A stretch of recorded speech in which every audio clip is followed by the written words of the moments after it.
안녕하세요 여러분. 오늘도 우리 말씀을 읽게 오신 모든 분들 환영합니다. 오늘 어제에 이어서 우리 이사야 두 번째 이야기를 보겠습니다. 어제 우리가 함께 봤던 말씀은 이사야서의 구조적인 부분을 함께 말씀을 드렸고, 또 이사야서의 서론과도 같은 이제 앞에 있는 부분이죠. 주님의 날, 유다의 죄악상, 이런 부분들을 말씀을 드렸습니다. 그래서 오늘은 이제 이사야가 소명을 받는 이야기를 말씀을 드릴 텐데, 7장부터 12장 정도까지라고 생각하시면 될 것 같아요. 7장부터 12장 정도? 그래서 이제 6장과 조금 닿아 있는 부분인데, 이제 이사야가 소명을 받는 장면입니다. 그래서 하나님께서 이사야에게 주신 소명은 무엇인가? 그리고 소명받은 뒤에 또 그 당시에 있었던 사건에 대해서 하나를 이야기를 하는데요. 오늘은 그 부분을 함께 보도록 하겠습니다. 오늘 함께 볼 이야기는 이 우시야 왕 때 이야기입니다. 우시야. 이사야가 활동했을 때 초기 단계, 초기 역사에 대한 이야기인데요. 우시야가 죽었을 때, 그 죽던 해가 이제 기원전 735년에서 40년 사이다라고 학자분들이 많이 보시는데, 이 우시야 왕이 죽었을 때, 죽을 때, 그때 있었던 이야기를 함께 나누도록 하겠습니다. 보시면 이 우시야 왕이 죽던 해에 내가 본즉, 6장 1절이에요. 우시야 왕이 죽었을 때 이사야가 본즉 하나님의 그 주께서 높이 들린 보좌에 앉아 계셨는데 그의 옷자락은 성전에 가득했다. 그래서 이제 이사야가 하나님의 보좌의 환상을 지금 보는 겁니다. 그래서 보좌의 환상을 보는 이 장면이 마치 요한계시록에서 요한이 하나님의 보좌를 본 장면과 굉장히 유사해요. 흡사합니다.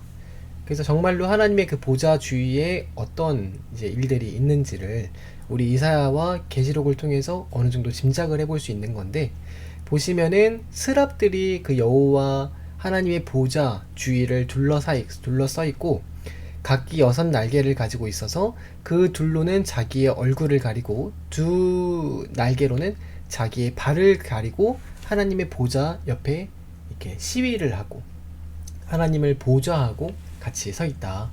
그 스랍이라고 하는데요. 이 스랍이 영어로는 세라핌입니다. 세라핌. 여러분 많이 들어보신 분도 계실 텐데, 이 천사들은 여러분 두 종류가 있는데, 그룹이라고 하는 케루빔이란 천사가 있고요. 스랍이라고 하는 세라핌이란 천사가 있습니다. 다른 종류의 천사들도 있겠지만 성경이 두 천사를 이야기를 많이 해요. 그래서 하나님을 시위하고 보좌하는 천사들이 주위에 서 있었다. 그래서 여러분 이 찬양이 그 주께서 높은 보좌에 앉으셨는데 그 찬양 아시죠? 주께서 높은 보좌에 앉으셨는데, 그 찬양을 이제 여기서 나온 겁니다. 근데 천사들이 하는 건 뭐냐면요, 하나님의 영광, 그래서 거룩하다 거룩하다 거룩하다 만군의 여호와여 그의 영광이 온 땅에 충만하도다 라고 온종일 하나님의 거룩하심을 찬양을 하는 겁니다. 근데 그때 하나님께서 제단에서 집은 숯을 이사야의 입에 대시면서, 이제 그 이사야가 원래는 천사를 보면서 이제 천사를 봤으니까 나는 망하겠다, 나여 망하게 되었구나 라고 이렇게 이야기를 하거든요. 이게 원래 인간의 본래의 반응이죠. 근데 죄 있는 우리 인간들은 하나님의 그 존재, 하나님의 어떤 하나님이 계신 그 보좌에 가까이 가는 것만으로도 우리의 육신은 망하게 되는, 그래서 우리의 죄악된 모든 모습들이 감히 하나님 앞에 서기에 부끄러운 것을 깨닫게 되는, 그런 게 우리 인간인데, 이사야도 마찬가지로 하나님의 보좌의 환상을 보면서 천사들의 그 호위하는 모습을 보니까 나는 망하게 되었다, 이제 이렇게 고백을 한 겁니다. 그때 하나님께서 그 제단에서 숯을 하나 집으셔가지고 이사야의 입에 대시면서 그 입술이 나는 부정한 자다 라고 했던 이사야의 입을, 모든 악을 제하셨기 때문에 너는 괜찮다 라고 안심시키시는 장면이 있어요. 그래서 그게 이제 1절부터 7절까지의 이야기고, 그때 하나님께서 그 이사야의 악을 제하시면서 이사야에게 이야기를 하시는 겁니다. 내가 또 주의 목소리를 들으니 주께서 이르시되 내가 누구를 보내며 누가 우리를 위하여 갈꼬 라고 하시더라는 겁니다. 그래서 그 말을 듣고 이사야가 하나님께서 그렇게 고민하시고 누구를 보내야 할까 사람을 찾는 모습을 보면서 주님 제가 여기 있습니다. 저를 보내주소서. 주님 제가 가겠습니다. 라고 고백을 했다는 거죠. 그래서 여기서 또 나오는 찬양이 주님 내가 여기 있사오니. 근데 그 찬양이 여러분 또 여기서 나오는 거예요. 그러니까 이사야서라는 책이 여러분 알게 모르게 여러분께서 많이 익숙하게 지금 찬양으로 부르고 있는 내용들이었던 거죠. 그래서 9절에 보시면은 여호와께서 이제 이사야를 보내시는데 보내실 때 사명이 등장을 합니다. 이사야가 무엇을 위해서 보내심을 받는가 보면은 이 백성, 유다 백성들을 향해서 그들에게 이르기를 너희는 듣기는 들어도 깨닫지 못할 것이고 보기는 보아도 알지 못할 것이라. 이 백성의 마음을 둔하게 하여 그들의 귀가 막히고 그들의 눈이 감기게 하라. 염려하건대 그들이 눈으로 보고 귀로 듣고 마음으로 깨닫고 다시 돌아와 고침을 받을까 하노라 라고 이사야에게 이야기를 하라는 겁니다. 가서 어제 목사님이 말씀을 드렸잖아요. 그 당시에 북이스라엘과 남유다의 죄악상이 갈 때까지 정말 그래서 이 기득권, 정치하는 그런 사람들의 부패와 타락과 또 그 타락하고 부패한 기득권들을 보면서도 실상과 현실을 깨닫지 못하는 백성들.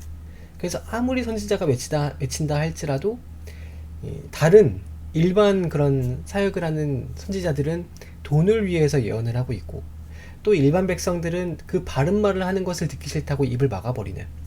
근데 그런 시대를 볼 때 하나님께서 은혜의 문도 닫히고 지혜의 문도 닫혀서 오히려 그들의 마음을 둔하게 하고 귀가 막히고 눈이 감겨서 하나님을 만나지 못하게 하라. 그렇게 하는 것이 여러분 이사야의 사명이라는 겁니다. 그러니까 이사야는 별로 어제 말씀을 드린 것처럼 별로 그 당시에 그 시대의 사람들과 논쟁을 하거나 특별하게 그들에게 하나님을 믿게 하고자 하는 그런 어떤 시도를 별로 하지 않는다는 거예요. 더 이상 가망이 없는 것처럼. 그래서 이 이사야가 받은 사명이 참 무거운 사명이죠. 하나님 말씀하시기를 그 중에 10분의 1이 아직 남아있을지라도 하나님께서 다 황폐하게 하실 것인데 밤나무도 베어버리고 상수리나무도 베임을 당해서 그 나무가 베어졌을 때 밑에 조그만 남은 그루터기가 있을 것인데 거기에서 완전 다 베어버린 자리에서 새로운 싹이 나올 거다. 그래서 여러분 여기서 말하는 밤나무는 북이스라엘을 말하고요. 상수리나무는 남유다를 말합니다. 하나님께서 그렇게 타락하고 이제 선을 넘어버린 그 이스라엘과 남유다를 결국에는 다 베어버리실 건데 그 말대로 과연 북이스라엘은 기원전 721년에 아수르에 의해서 멸망을 하잖아요. 그리고 남유다는 기원전 586년에 조금 뒤에 한 140년 정도만 조금 연장될 뿐이지 마찬가지로 바벨론이라고 하는 나라에 의해서 멸망을 합니다. 그러니까 그 당시에 그런 사회의 지도층들이나 그 당시의 백성들을 하나님께서는 소망이 있다고 보지 않으신 거예요. 아무리 이야기를 해도 깨닫지 못하는 그들을 보면서 오히려 정말 소망이 어디에 있느냐? 예수님께서 다시 오셔야지만 그래야지만 세상이 새롭게 될 수 있다. 그래서 이게 여러분 메시아 사상입니다. 메시아 사상. 이사야서에 담겨있는 메시아 사상이죠.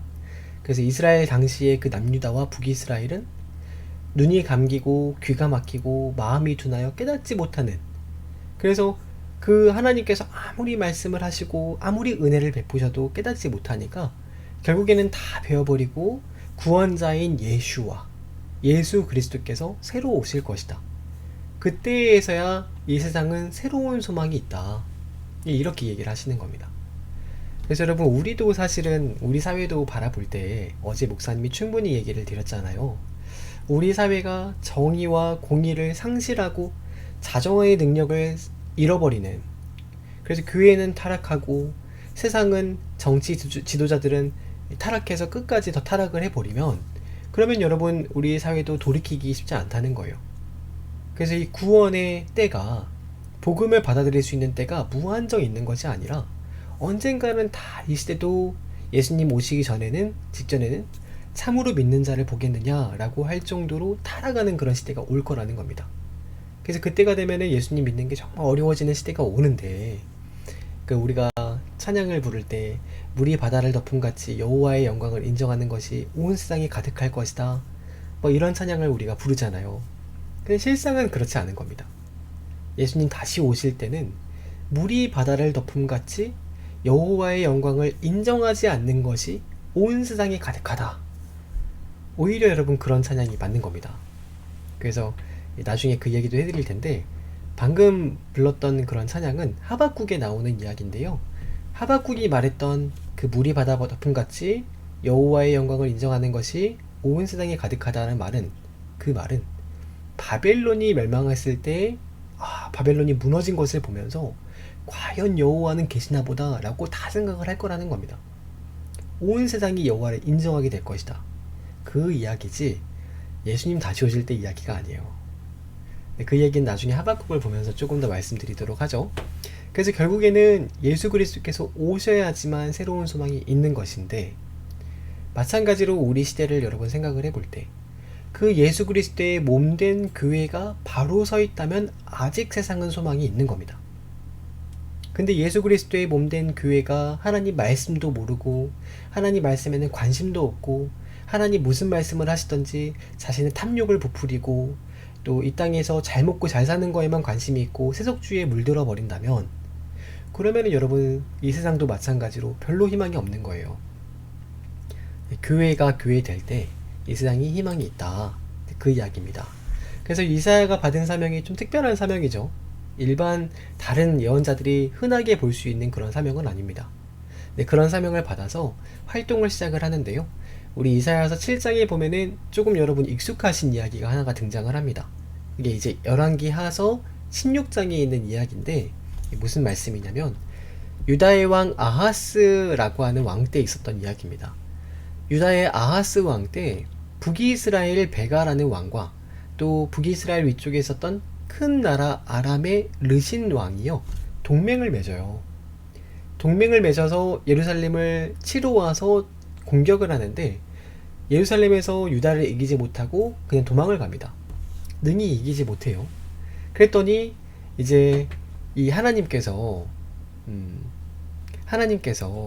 이제 이 두려워 떨고 있는 아하스 왕과 남유다 사람들에게 내려가봐라 이런 말을 하는 거거든요. 이사야에게 가보라 이런 말을 하는 건데, 보시면은 능히 이기지 못하니라 어떤 사람이 다윗의 집에 알려 이르되 아람과 에브라임은 북이스라엘을 말하는 거죠. 서로 동맹을 하였다라고 했으므로 왕과 백성들의 마음이 심히 흔들렸다. 이 이야기인데, 만약에 여러분 우리가 지금 살아가면서 저 북한과 일본이 동맹을 했다 라는 뉴스를 들으면은 밤잠을 못 자겠죠. 우리 남한도, 우리 대한민국도 그날로 잠 못 잘 거 아니에요. 그 마찬가지로 아람이 굉장히 큰 나라인데 아람과 북이스라엘이 동맹을 맺었다 라는 이야기를 들으니까 아하스의 그 남유다 왕과 남유다의 모든 유대인들이 두려워서 떤 겁니다. 그러니까 여러분 이 동맹을 맺었다는 거는 같이 살고 같이 죽자는 거 아니에요? 그래서 같이 전쟁도 하고 또 이익이 있으면 함께 나누고 이렇게 하자는 건데, 그 두 나라가 동맹을 해가지고 힘을 좀 과시해 보겠다고 예루살렘을 쳤다는 겁니다. 근데 전쟁에서 이기지 못하니까 오히려 그게 계기가 되어서 두 나라가 더 돈독해졌다는 이야기를 들으니까 아람이 아니고 남유다에 있는 백성들과 왕이 굉장히 마음이 두려웠다, 그 이야기입니다. 그래서 이렇게 내려왔는데 이기지 못한 거죠. 그래서 여러분 바들바들 떨고 있을 때 하나님께서 이사야에게 너 지금 빨리 가서 아하스 좀 만나라, 그에게 이르기를 두려워하지 말고 조용히 있어라, 삼가 조용하라. 그 북이스라엘의 북이스라엘 왕과 아람의 무슨 왕이 아무리 자기 재주를 가지고 뭔가 해보려고 할지라도 그들은 연기가 나는 두 부직갱이의 구루터기에 불과하니 두려워하지 말고 낙심하지 말아라고 가서 좀 전하라, 이렇게 한 거예요. 그러니까 하나님께서 아무리 그들이 자기 생각과 주장으로 아무리 북이스라엘과 이 아람 나라가 뭔가를 해보려고 할지라도 그들은 이 아궁이에다가 불을 지필 때 나무 막대기를 가지고 쑥 넣어서 나무를 밀어 넣잖아요. 그럼 계속 그 나무 막대기를 가지고 밀어 넣으니까 그 손을 붙잡고 있는 그 나무는 끝에가 계속 타겠죠. 그래서 점점 사라지는 나무에 불과하다는 겁니다. 그러니까 북이스라엘과 아람은 그런 정도밖에 안 되니까 침착하고 두려워하지 말아라. 두려워할 거 전혀 없다. 그 말을 해준 건데, 그런데 중요한 거는 지금 이 아하스가 그 말을 듣고 어떤 반응을 보이느냐 하면은요, 하나님 말씀하시기를 아람의 머리는 다메섹이요 다메섹의 머리는 르신이며 65년에 북이스라엘이 패망해서 아예 나라가 이루어지지 못할 것이다 라고 이야기를 했는데, 그 말을 듣고도 이 아하스가 믿음이 안 생기는 겁니다. 그래서 두려워가지고 계속 있으니까 또 그렇게 두려워하지 말고, 그럼 믿음이 안 생기거든 하나님께 징조를 좀 구해봐라 이런 거예요. 기드온은 징조를 구해서 하나님이 해가 태양이 하늘에서 멈추는 그런 하나님의 기적을 보여주셨잖아요. 그런 식으로 징조를 좀 구해봐라 그렇게 말했는데, 아하스가 또 이야기하기를 나는 징조를 구하지 아니하겠나이다, 나는 여호와를 시험하지 아니하겠나이다 라고 또 했다는 겁니다. 그럼 징조를 구하지 않으면은 믿던지, 믿지도 않으면서 징조도 구하지 않겠다고 하면서 바들바들 떨고 있으니까, 그러니까 여러분 얼마나 하나님이 답답하시고 이사야가 속이 상했겠어요. 그러니까 하나님께서 이사야가 그 아하스에게 이르되, 너는 왜 그렇게 믿음도 없으면서 하나님이 징조를 구하라고 하는데 징조도 구하지 않아서 하나님을 괴롭게 하느냐, 차라리 징조라도 구해라. 근데 안 한다고 하니까, 그러면은 주께서 친히 너에게 징조를 보여주실 것이다 라고 하면서 그 유명한 말이 나온 겁니다. 보라, 처녀가 잉태하여 아들을 낳을 것이요 그의 이름을 임마누엘이라 하리라 라고 했는데, 여러분 여기서 보여지는 이 처녀라는 단어는요, 우리가 아는 그 결혼하지 않은 여인이 아닙니다. 남자를 모르는 여인, 그런 처녀가 아니라 여기서는 젊은 여자의 처녀를 말하는데, 여러분 단어가 달라요. 단어가 이제 남자를 모르는 그런 처녀는 페툴라라고 해요. 페툴라. 그리고 여기에서의 이 처녀는 알마라고 합니다. 히브리어로. 그러니까 젊은 여인이 잉태해서 아들을 낳을 것이다. 그러면은 그 아이의 이름을 임마누엘이라고 불러라. 그 아이가 나중에 악을 버리고 선을 택할 줄 아는 나이가 되었을 때, 그러니까 12살, 13살 정도 되면은 선악을 분별할 수 있는 나이가 되잖아요. 그러니까 그 아이가 자라서 선악을 분별할 수 있는 나이가 되었을 때, 너가 두려워하고 있는 미워하는 그 두 왕이 황폐하게 되어서 없어져 버릴 것이다. 아수르에서 멸망을 하니까요. 그러니까 그 아이가 자라는 것을 보면서 너는 두려워하지 말아라. 내가 친히 너에게 이 징조를 보여주겠다. 이 말입니다. 이 말. 이해가 좀 되셨죠? 네. 그래서 여러분 여기에서 이야기하는 이 이야기는 이제 잘 들으셔야 돼요. 예수님께서 탄생하시는 그 메시아 사상과 메시아 예언과는 관계 있는 예언은 아니에요. 그러니까 다시 말씀을 드리면, 우리 마태라고 하는 분이 마태복음 1장 23절에서 여기에서 말했던 이사야의 이 예언, 처녀가 잉태하여 아들을 낳을 것이요 그의 이름을 임마누엘이라 하리라 라고 했던 그 말이 예수님께서 다시 오시는 것을 나타내는, 예언하는 말이다, 예표다, 예표 라고 이야기를 했는데, 그 이야기가 아니라는 겁니다. 여러분. 그래서 여러분 이 이야기는 이 성경학자들은 다 알아요. 그래서 성경학자들은 다 아는데, 우리 목사님들은 강단에서 설교 시간에 이 이야기 하면은 성도님들 시험 드실까봐 말을 못 하시는 겁니다. 다 아는데 굳이 이야기하지 않고 넘어가는 겁니다. 사실은 여러분 마태가 여기에서 이 아하스와 이사야 사이에 있었던 일을 인용을 하는 건 어떤 의미냐면요, 다르게 이야기를 이렇게 처녀가 잉태해서 아들을 낳을 것이니 임마누엘이라, 그거가 예수님께서 오실 때 그 일의 예표다, 그게 아니고 아하스가 두려워하고 있는 두 왕이 멸망할 것의 예표인 겁니다. 이거는. 그런데 그거를 마태가 이야기했던 것처럼 예수님의 오심과 우리가 연결을 짓기 위해서는 이런 거죠. 아하스 왕에게 이런 징조를 보여주시면서까지 하나님이 너와 함께 하신다, 두려워하지 말아라 했던 것처럼, 그 당시에 이제 유대인들, 예수님께서 오실 때의 유대인들은 로마로부터 지배를 받고 있는, 그래서 로마로 인해서 두려워 떨고 있는 민족이었잖아요. 근데 그렇게 두려워 떨고 있는 너희의 상황이라 할지라도 아하스에게 임마누엘의 은혜로 함께 하신 것처럼 하나님은 언제나 우리에게 임마누엘의 은혜로 함께 하시는 분이다. 그러니까 두려워하지 말고 떨지 말아라. 두려워할 필요가 없다. 그 이야기입니다. 그 이야기.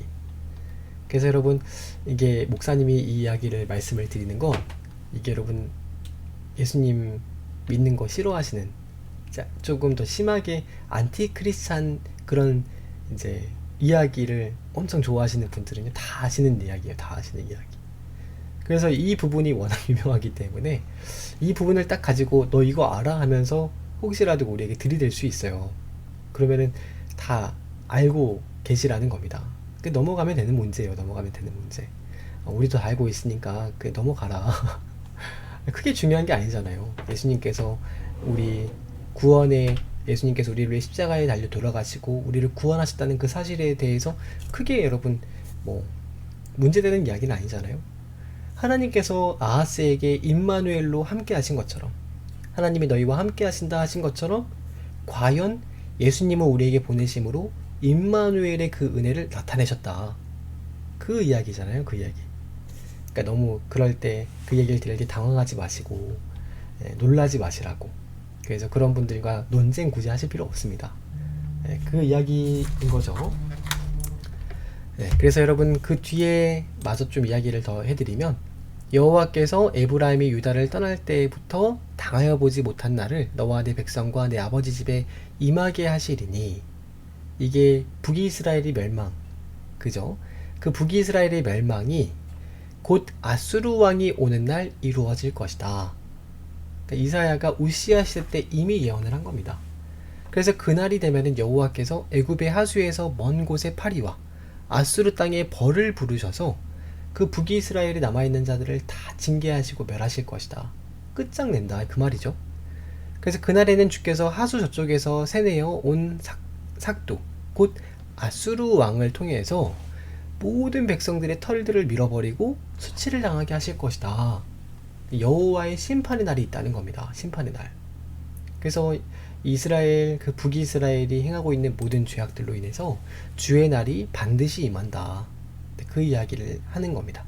그래서 여러분, 방금 보여드렸던 게 7장의 내용이고요.